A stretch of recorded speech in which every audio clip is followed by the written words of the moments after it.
ED ACB కేసులపై KTR కీలక వ్యాఖ్యలు చేశారు. ఈ కేసులపై న్యాయ పోరాటం చేస్తానని స్పష్టం చేశారు. తాను ఒక్క పైసా కూడా అవినీతికి పాల్పడలేదన్నారు. న్యాయ నిపుణుల సూచనల మేరకు విచారణకు హాజరు కావడంపై నిర్ణయం తీసుకుంటానని తెలిపారు. సీఎం రేస్లో కేటీఆర్, కవిత అని తప్పుడు ప్రచారం చేస్తున్నారని, తమ పార్టీ సీఎం అభ్యర్థి కేసీఆర్ అని స్పష్టం చేశారు. నేను ఎక్కడా ఒక్క పైసా అవినీతి చేయలేదు. ఏం పీక్కుంటావో పీక్కో అని చెప్పిన రేవంత్ రెడ్డికి ఇప్పుడు కూడా అదే చెప్తున్నా. ఏ తప్పు చేయలేదు. నేను ఆల్రెడీ న్యాయ పోరాటం చేస్తున్నా.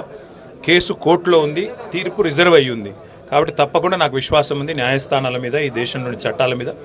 అన్నిటినీ గౌరవించి ఒక నీతివంతమైన ప్రభుత్వాన్ని నడిపిన ఒక మంత్రిగా, ఆనాడు మంత్రిగా, ఈరోజు మాజీ మంత్రిగా, శాసనసభ్యుడిగా, ప్రజాప్రతినిధిగా నేను చెప్పేది ఒకటే రేవంత్ రెడ్డికి. టైంపాస్ కార్యక్రమాలు చేస్తా, ఏదో మీడియా మేనేజ్మెంట్తోని, హెడ్లైన్ మేనేజ్మెంట్తోని అవతల పడతా అనుకుంటే నీ అంత పిచ్చోడే ఓడలేడని చెప్తావు. మా న్యాయవాదులు డిసైడ్ చేస్తారు నేనేం చేయాలి. నేనేమంటున్నా అంటే నాకు న్యాయస్థానాల మీద నాకు నమ్మకం ఉంది.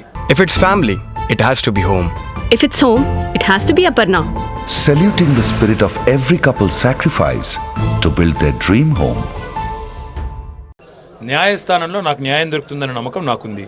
ఈ కేసు లొట్టపీస్ కేసు అని నేను ఇదివరకే చెప్పిన. ఎందుకంటే నేను పైసలు పంపినా మంత్రిగా నేను చెప్పిన, అక్కడ పైసలు ముట్టినాయని వాళ్ళు చెప్తారు. ఈ అవినీతి ఎక్కడ జరిగిందో చూపెట్టమని అడిగితే ఇంతవరకు ఒక మాట లేదు.